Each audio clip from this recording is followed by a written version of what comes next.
Hey folks, it's Sam, and I'm live here at 5:01 p.m.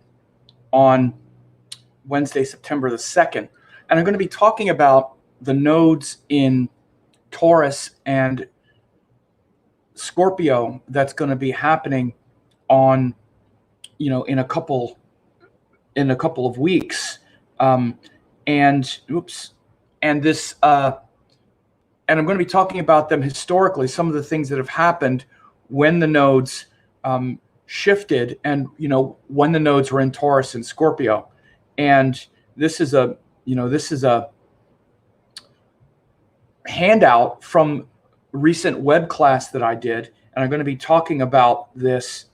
Here is a link to the web class. It's a free web class that you can get. If you click there, you can just register for it even now. It's very easy to, to sign up and watch.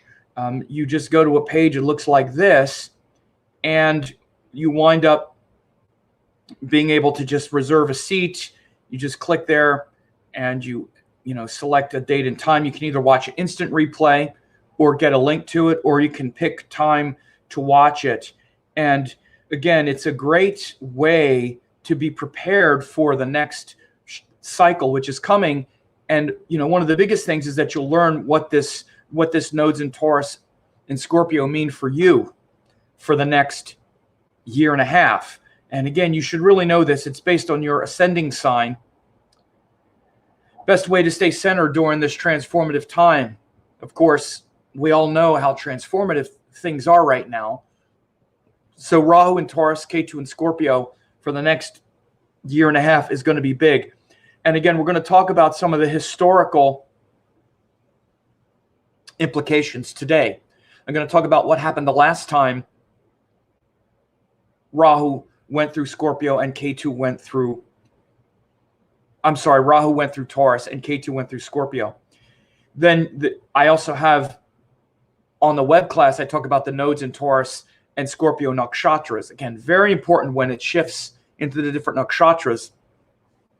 Then also the eclipses during that transit, starting with the one on December 14th of this year. Again, this is very important for you to know. Your world is about to change dramatically. Yes, your world is about to change dramatically. Do you know how? Do you understand how? So again, whatever your rising sign is, like if you're a Gemini, this is happening in your 12th house. If you're an Aries, it's happening in your 2nd house with Rahu, the 2nd and the 8th house. Do you understand what that means? Then you should learn. And also remedies and practices for these times. So again, it's very easy. You just click that link, nodes in Taurus and Scorpio.com. I even put it here, nodes in Taurus and Scorpio.com, and it forwards to this, and you just set up and reserve the time. And so again, I'm going to be using this. I'm going to be showing you and working off the manual from the webinar, and I'm going to be talking about the first things in that manual today. I'm going to be going over those things that I discussed and some of the research. This is the last two transits when the nodes went through Taurus and Scorpio. It was actually from March 1st, 2002 until August 27th, 2003. Now, again, we could see some real confluence here. We could see that one of the things that happened is we had the Sars outbreak, then the first SARS. In case you don't know, this COVID now is the SARS-2 COVID. SARS means some SA respiratory system or something. I don't remember the acronym. But this is a SARS-2 COVID. So you can see how closely aligned this COVID outbreak was, which happened the end of last year, with the previous SARS. And so this really portends that we're going to be dealing with this this outbreak into the next year or so. It's going to be part of our lexicon for the next year and a half or so. It's not going to just magically disappear, in spite of what some might say. It's here. We could see that.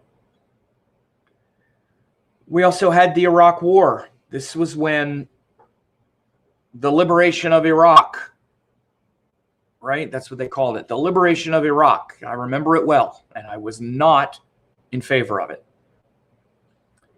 And this was the first time I came to know of Bernie Sanders, because he was one of the only senators who was also not for it, who was also opposed it. And again, this is along a larger, ideology, which I'm going to show. Let me go through these different things. It wasn't just the Iraq War, the literal invasion and capture, but United States President George W. Bush. Actually, let me go to this one. U.S. President Bush signed the Homeland Security Act into law, establishing the Department of Homeland Security, the largest U.S. government reorganization since the creation of the Department of Defense. So this was when the Department of Homeland Security was established. And again, what that did is establish, again, a complete reorganization of the federal government, especially as it relates to law enforcement, surveillance, and many of the military industrial complex on a domestic level that we now have. This includes things like, literally, Department of Homeland Security has to do with like these border patrol troops. For example, the troops that Trump has been sending into these cities are part of Department of Homeland Security, ICE and whatnot. Now, there was already an immigration enforcement agency then, but the Department of Homeland Security set up several different levels of federal law enforcement that just continues to grow. So, for example, back in the summer, when the protesting started to turn into more vandalism and rioting, and Trump came out and said that he's going to send military troops into the streets, again, using active military to go into the streets, the generals came back and said, no, you're not. We're not going to give those orders. That's unconstitutional. So he didn't do that, but what he did instead was used Department of Homeland Security troops, which he has authority over. So he took them away from the border, where they're supposed to be watching the border, and sent them into Portland and other places. This is just for your information, that it's that group, that it's that law enforcement that was set up during Rahu and Taurus, Ketu and Scorpio. And these are federal troops, federal law enforcement, quote, they're not military, they're law enforcement. And by the way, the qualifications to get those jobs is not very much. You don't have to go through basic training or anything like that. I think it might be less. I think it might be 6 weeks to 2 months or something of training to get those jobs. It's not like you're trained like U.S. military troops are. So that whole group of law enforcement was established when Rahu went through Taurus, Ketu went through Scorpio the last time. There was also U.S. President George W. Bush and Russian President Vladimir Putin signed the Strategic Offensive Reductions Treaty. First of all, it shows you how long Vladimir Putin has been president of Russia and elected. He's not a president. He's not elected. He's a dictator in that regard. He's like a king. So 18 years ago, he was there, and he and George Bush negotiated a reduction in arms. We've recently had an escalation in arms. Let's go back with a little bit of an arms race, where Trump has walked away from that treaty, and others. Both of them have kind of let it go into abeyance. But I'm showing you this as an overall nature. And I'll get more into Rahu. I've already done quite a few updates on Rahu and Taurus, Ketu and Scorpio in general. But I want you to see a kind of overall feeling and a couple important events. This is also when the space shuttle Columbia disintegrated during re-entry over Texas, killing the 7 astronauts, just a kind of something to notice. This becomes somewhat poignant because we've just recently had a new level in space exploration with the SpaceX and whatnot. So Rahu is actually in a powerful position here in Taurus, in his exalted placement. It's said to be exalted. By the way, for those of you, curious even about elections and whatnot, this should be seen as largely positive for Trump because he has his Rahu here, and it's going over his exalted natal Rahu in the 10th, which has also joined his sun. So after September 21st,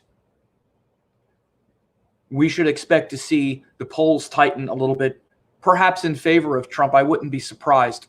I don't know how much it's going to shift because he's coming from being pretty far behind at this point, regardless of what people think. If you want to know how to really look at these things, you can go to websites like 538.com and look at the actual polling and how the polling has been tracking. I'm going to do a video on this here real soon, just so people can see this instead of acting like you can get all your news, all your data through the news, which you shouldn't. In fact, you shouldn't get any of your real conclusions through the news. You can do actually really good research now.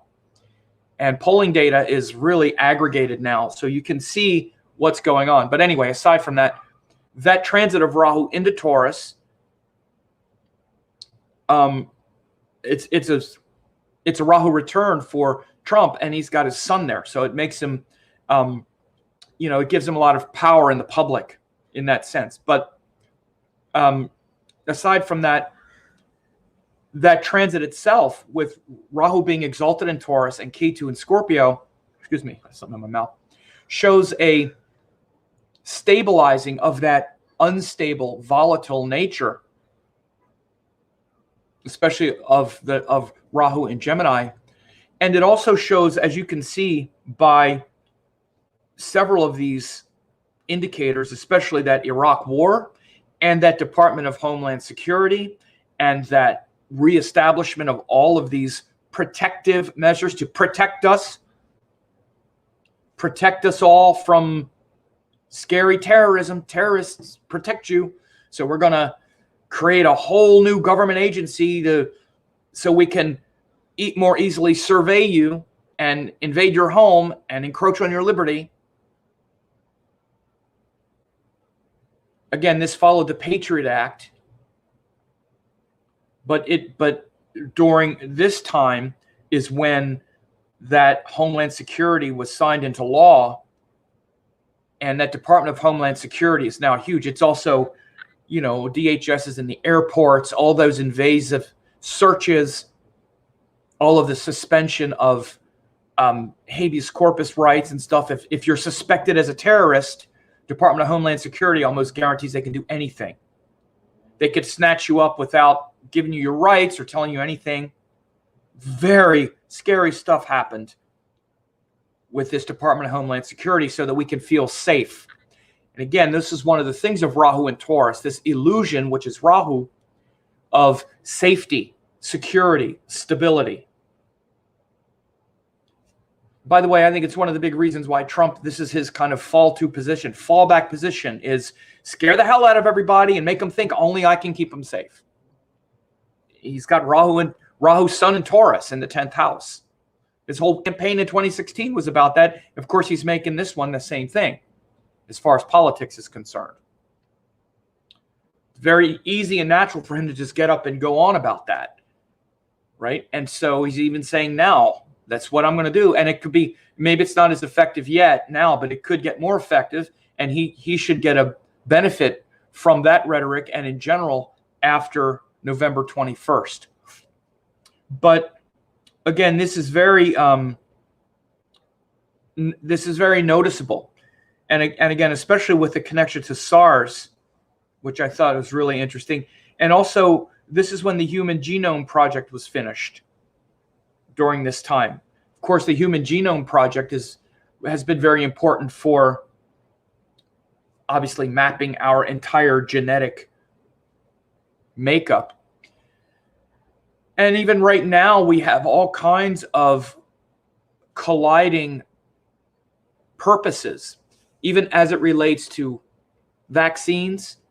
For like a lot of the proposed COVID vaccines are sort of on a collision course with genetic modification. Some of them, again, I'm not a scientist, so I don't know, but they tend to one type of vaccine goes in and like rewrites the RNA code or something. Again, I'm not an expert on this, but it has the potential to like rewrite the entire DNA,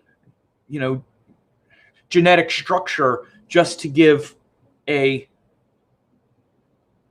protection against the virus. These are, whether it's literally that issue itself that's coming up or that will be a theme in the world, these type of issues like this reckoning with our genetic material.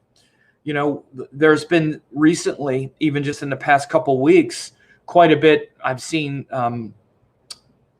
some promotion of Elon Musk and his Neuralink theories. And of course, we have, Gates and the, vaccinations and meddling with our, with our seeds and food supplies and all this kinds of stuff, on a collision course with our desire for safety and, to beat back a virus. You could just see this kind of stew of influences right here in that whole sort of composite of Rahu going through Taurus the last time.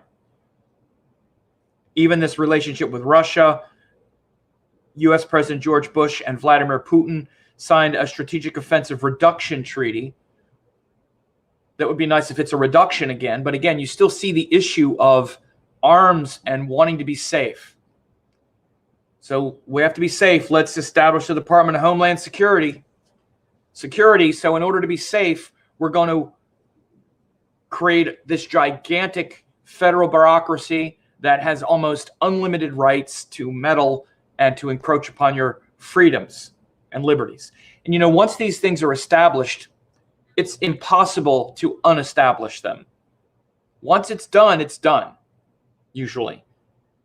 You have to have an act of Congress to go in and abolish the Department of Homeland Security. To think that'll ever happen, we need a whole revolution to unthink things like that, because you would have, at this point, it's not just a philosophy, it's money, it's resources, it's jobs, it's allocations of all kinds of benefit to the government and politicians and businesses and corporatists and the sort of corporatocracy that benefits from giving the government and the business and the oligarchy that much power.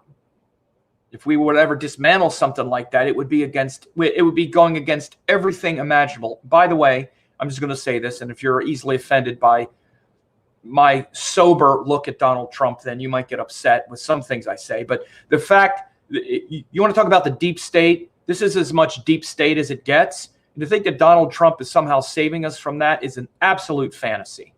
He uses the deep state to his benefit constantly, including the Justice Department and everything else.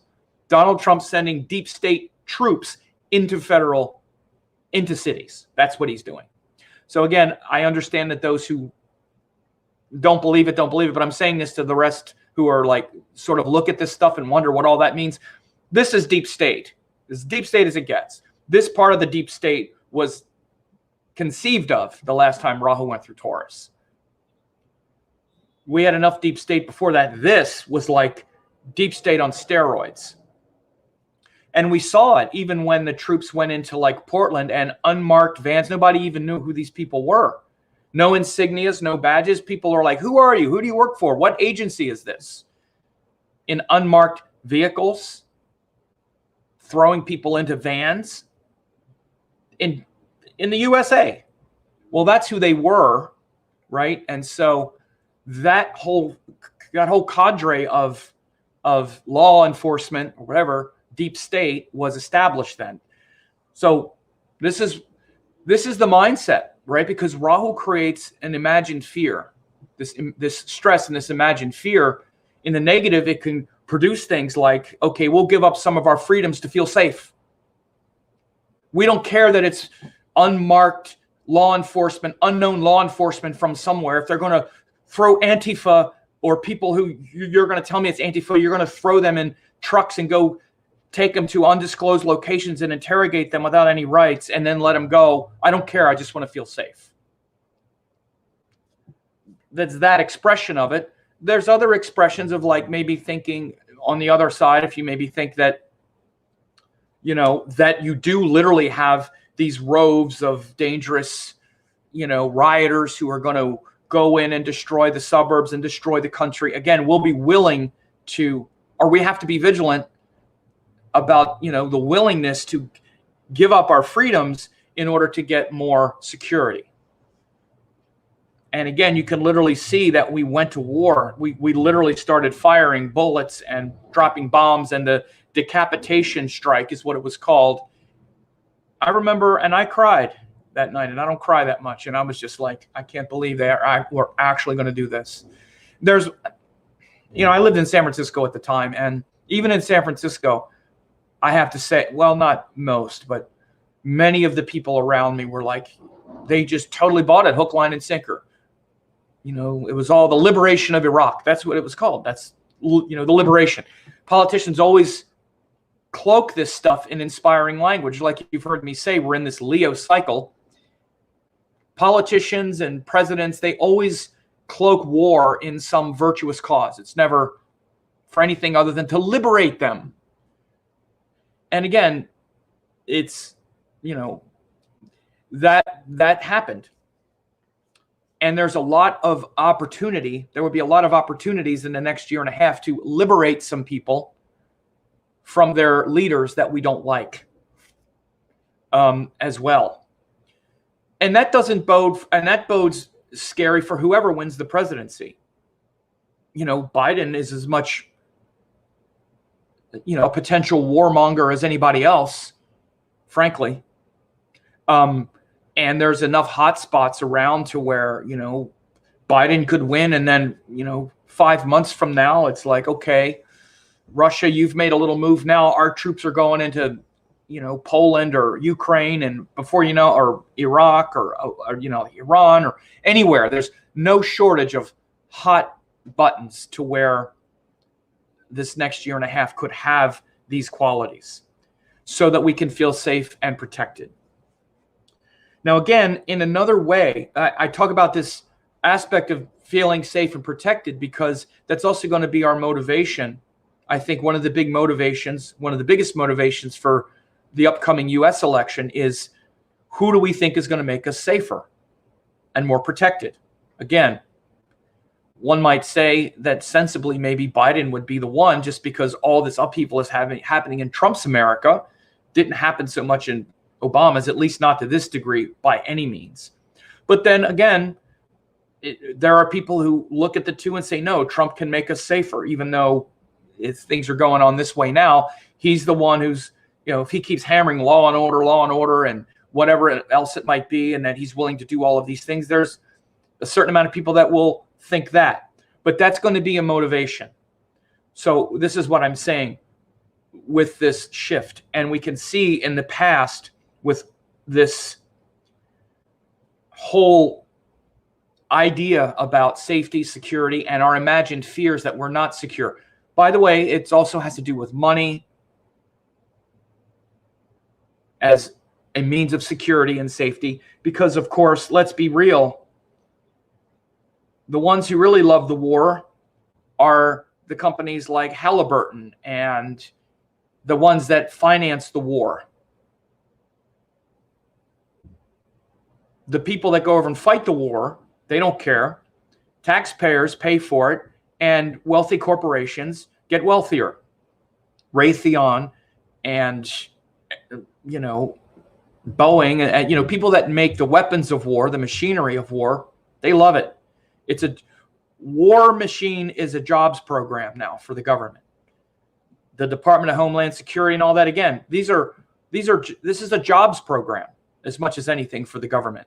It's an allocation of money to buy all that equipment from people that make it, to employ all those people. It's a jobs program as much as anything else. It's wrapped up together now. And so the things we're willing to do also to protect our dollars, like our petrodollars, which is a lot of what the Iraq War was about as well. If Saddam Hussein is that popular or is that powerful in the Middle East, and they could jack around oil prices, all of it, very little of it had to do with what they said, of course. If you're not aware of that, you should realize that's also true. Most of it had to do with money, of course. And those corporations that funded it getting wealthier, and us being able to control petrodollars and all that stuff. So again, I'm talking about this in an entangled way so that you see all this is tangled up in Rahu in Taurus in that sense. And wanting to stabilize this energy. If we go back and, this was the previous time, I also went back and looked at Ronald Reagan was elected to a second term. This was when Reagan wins a second term in a landslide. So again, Trump supporters, this bodes well for Trump. By the way, I've been saying this the whole time. I've been showing historical data. I've done 3 or 4 updates on the election so far, and I'm playing it down the middle. Trump has a lot of historical precedent for winning the second term in a landslide. Not just Ronald Reagan, but Bill Clinton as well. Both won second terms when Jupiter was in Sagittarius as incumbents. And I also said Trump had the election handed to him on a silver platter when COVID started, but he bungled it so badly, because we all rally around the leaders when there's a national catastrophe. And his poll numbers actually ticked up pretty sizably at first when COVID happened, but then he bungled it so badly that it's just been in the toilet ever since. But he was handed the election on a silver platter. But anyway, you can see the historical precedent. Reagan was elected to his second term the previous time Rahu went through Taurus. Because again, we want stability, structure. These are also said to be conservative. Even Bill Clinton, by his second term, was almost a Republican. He'd moved so far to the right. So there's precedent for people wanting that stability as well when Rahu goes through Taurus. Reagan second term, Bill Clinton second term. So again, because, and you see Trump is playing that, at least politically, I can keep you safe. I can keep you safe. We're going to see some movement after Rahu goes into Taurus that will favor that message. A few other things that aren't so related, but it's interesting. The TED conference was founded, all the TED Talks that you watch online, they were started then. Very interesting. This technological platform was started then. First World Youth Day organized. Cirque du Soleil was founded, the circus troupe. Vanessa Williams becomes the first Miss America to resign when she surrenders her crown after nude photos appear in Penthouse magazine. I thought that was interesting. It's Rahu and Taurus, right? And so I found this to be interesting because, again, there's the Taurus-Venus connection, but also how, at the time, I remember how shocking it was. And Miss America. But it didn't hurt her career. It was like a shot in the arm in her career. She went on to have a recording contract and all. It's kind of like a paradigm shift from the way we used to see that stuff to the modern version. Now, all good press is good. Your celebrity. Doesn't matter that you have to, give back the Miss America crown in disgrace. Didn't really hurt her that much. But that happened. United States President Ronald Reagan, during a voice check for a radio broadcast, remarks, My fellow Americans, I'm pleased to tell you today that I've signed legislation that will outlaw Russia forever. We begin bombing in 5 minutes. He said that in a live mic, in a hot mic. The first hackers conference is held. Interesting, right? You know, like computer hackers. So those of us that are old enough to remember, we didn't always have the internet. We didn't always have access to everything like this. You had 3 TV stations, radios, stuff with antennas. Yeah. You know, so the first hackers conference was held. So, you know, I see this as being just a kind of, symbolic of emergent technologies, like I just said before. You know, we're on the verge of some big technologies right now. And again, like the TED conference was founded, which is very futuristic. Hackers conference. Even Cirque du Soleil, which is very progressive, sort of circus.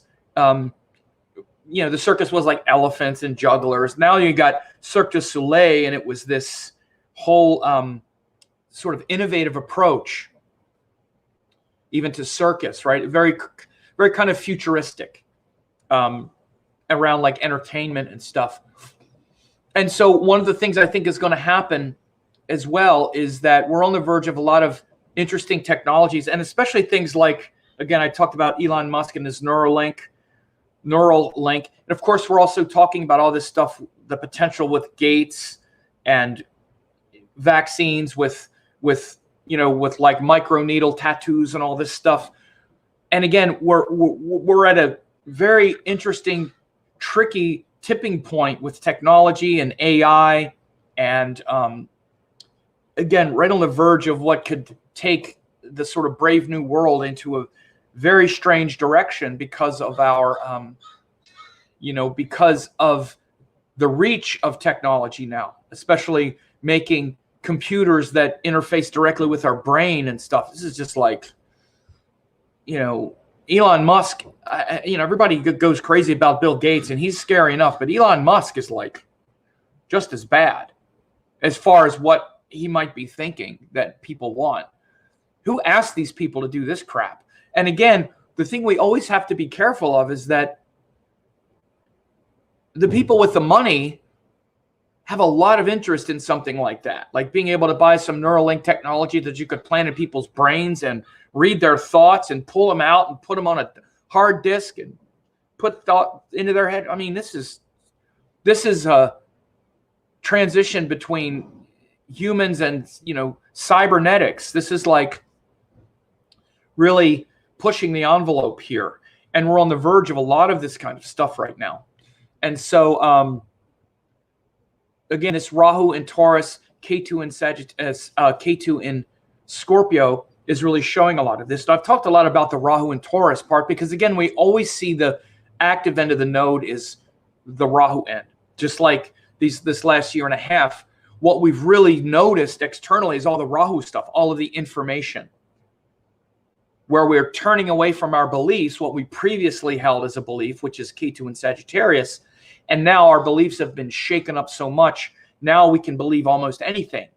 And we're shocked at the things that people are believing now and all the ideas, all the conspiratorial thinking, all of the shattering of illusions of what we thought was possible with the world and whatnot, which is Rahu in Gemini. So we see the Rahu end much more visibly, but the Ketu end is also there. And the Ketu in Scorpio is really showing up as a sort of turning away or a sort of rejection of our transformational depth. Like, so we have these fears and this worry and this stress. Like, let's say if you go back into this era here, we have this, let's say, at least the rhetoric of this fear that Saddam Hussein has weapons of mass destruction. Okay, that was the rhetoric, which would be like Ketu and Scorpio, this fear that's there. So let's really investigate and dig down into it and whatnot. No, instead, let's turn away from that fear and do this thing as a reaction to it. And again, worldly politics, worldly situations illustrate this very well. Now, I've already talked about these nodes on a personal level in great detail. And again, go to the web class that I talked about. If you go to the web class that I talked about, I talk about these things on a psychological level in great depth. I'll just go back and show again the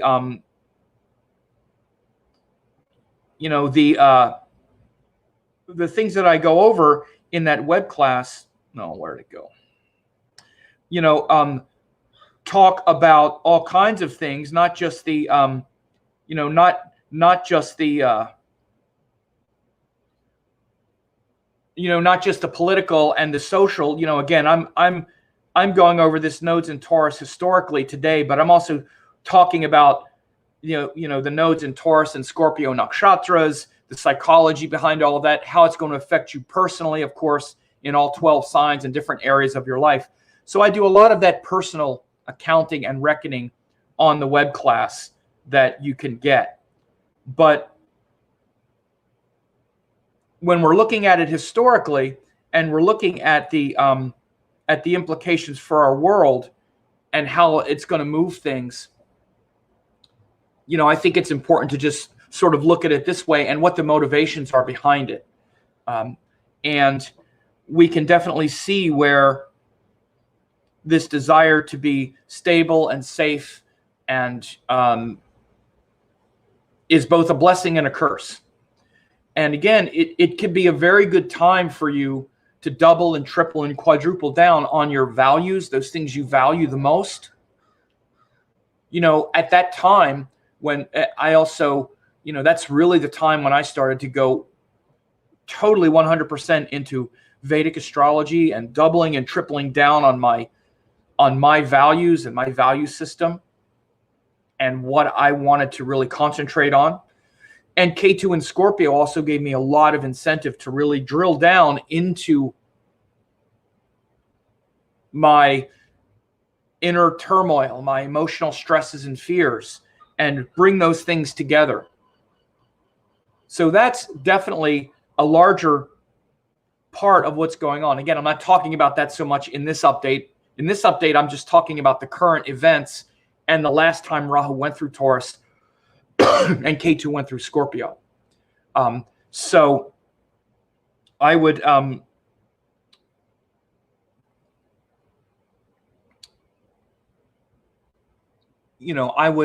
just direct you to that.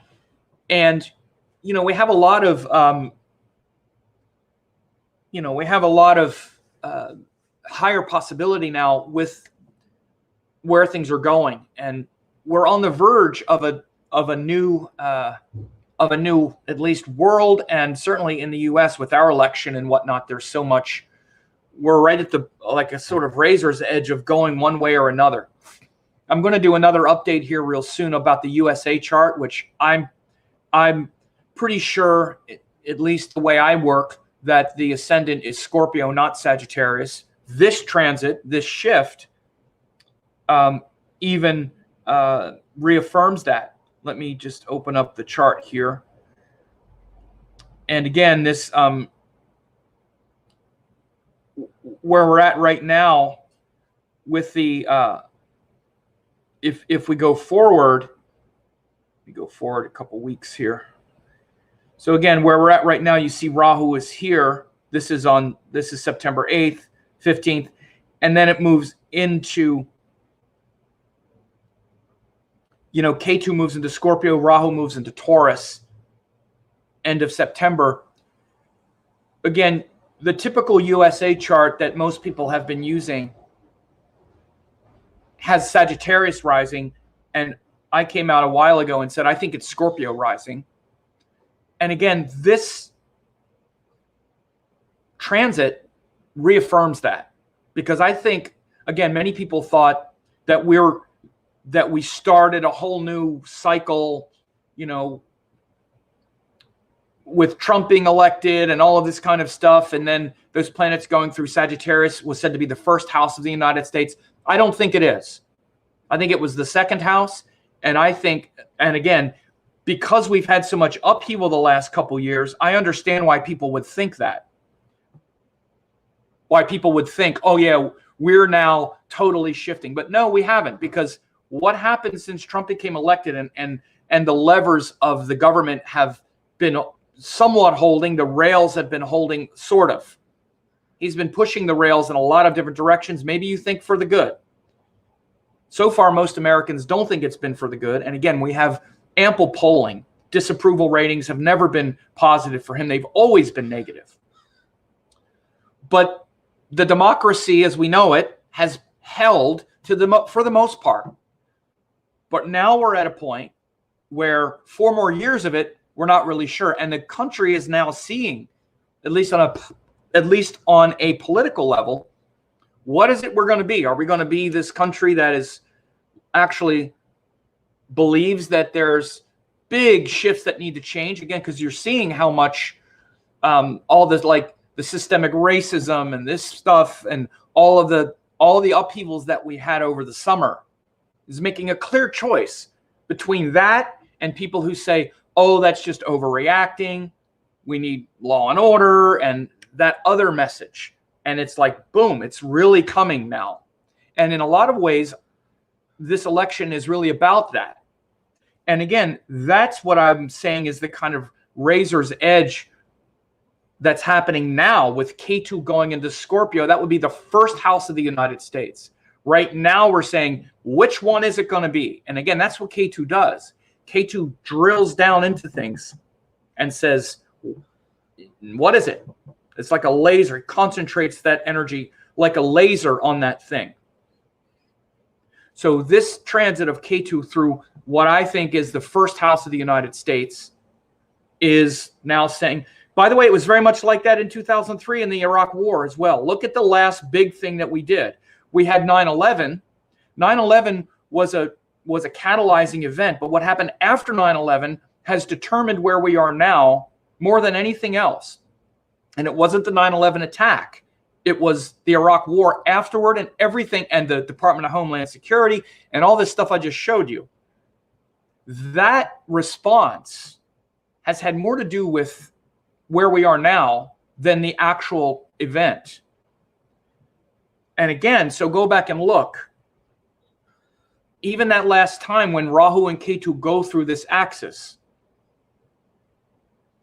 it sets things on a new course. I want to go back, in fact, and look, because I'm pretty sure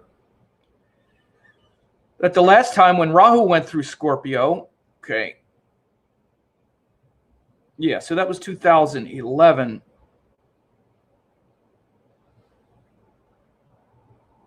Yeah, okay, 2010.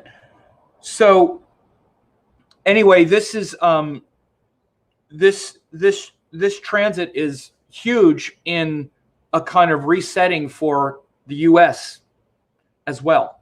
And I'm going to do another dedicated video to that, and especially the USA chart. I've been waiting. I did one already where I talked about the overview and the reason, and I used the dashas of the US and also the origin of the US, which rather than being this Sagittarian shining hill on the mountain on the hill, or whatever the heck it is, it's a much, which is a Sagittarius kind of ethic. It's much more Scorpio, founded by a lot of secret societies, Masonic architecture, slavery, taking the land. The history is much darker than the Sagittarian.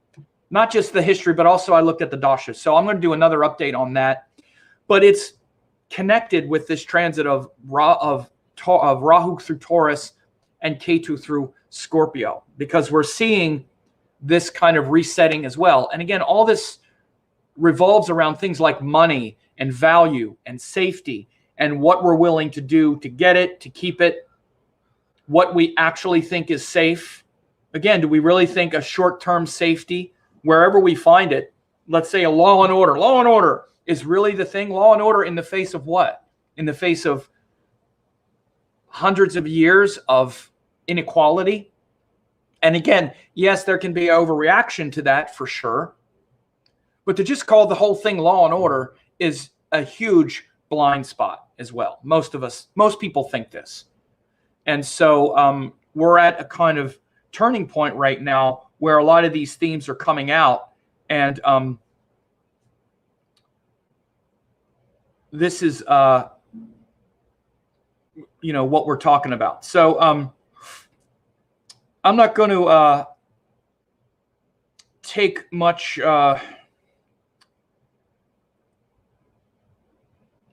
questions. I'm looking over a few questions here, and a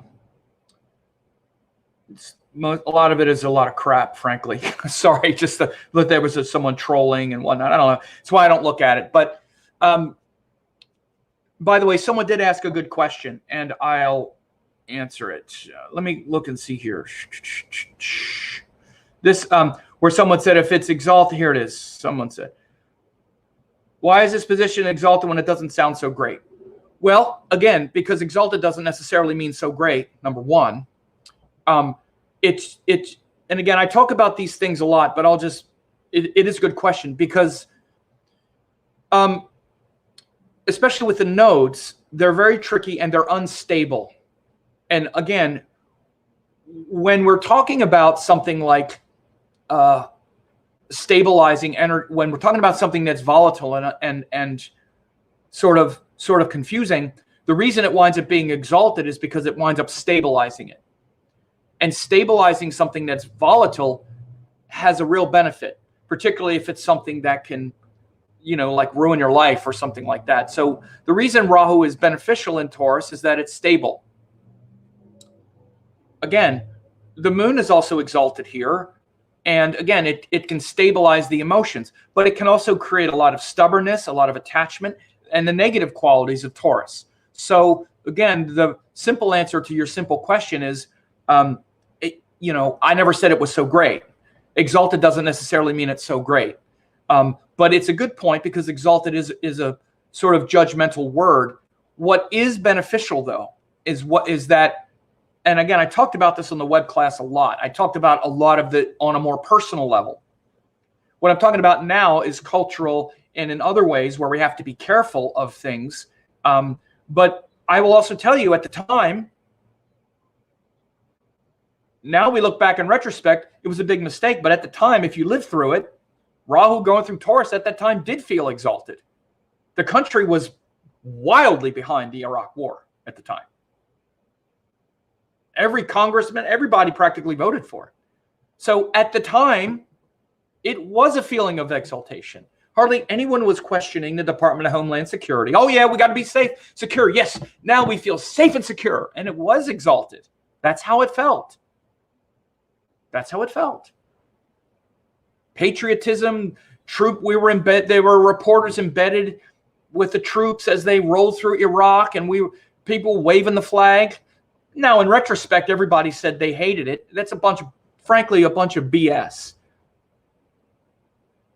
All these politicians who came to realize it was a mistake.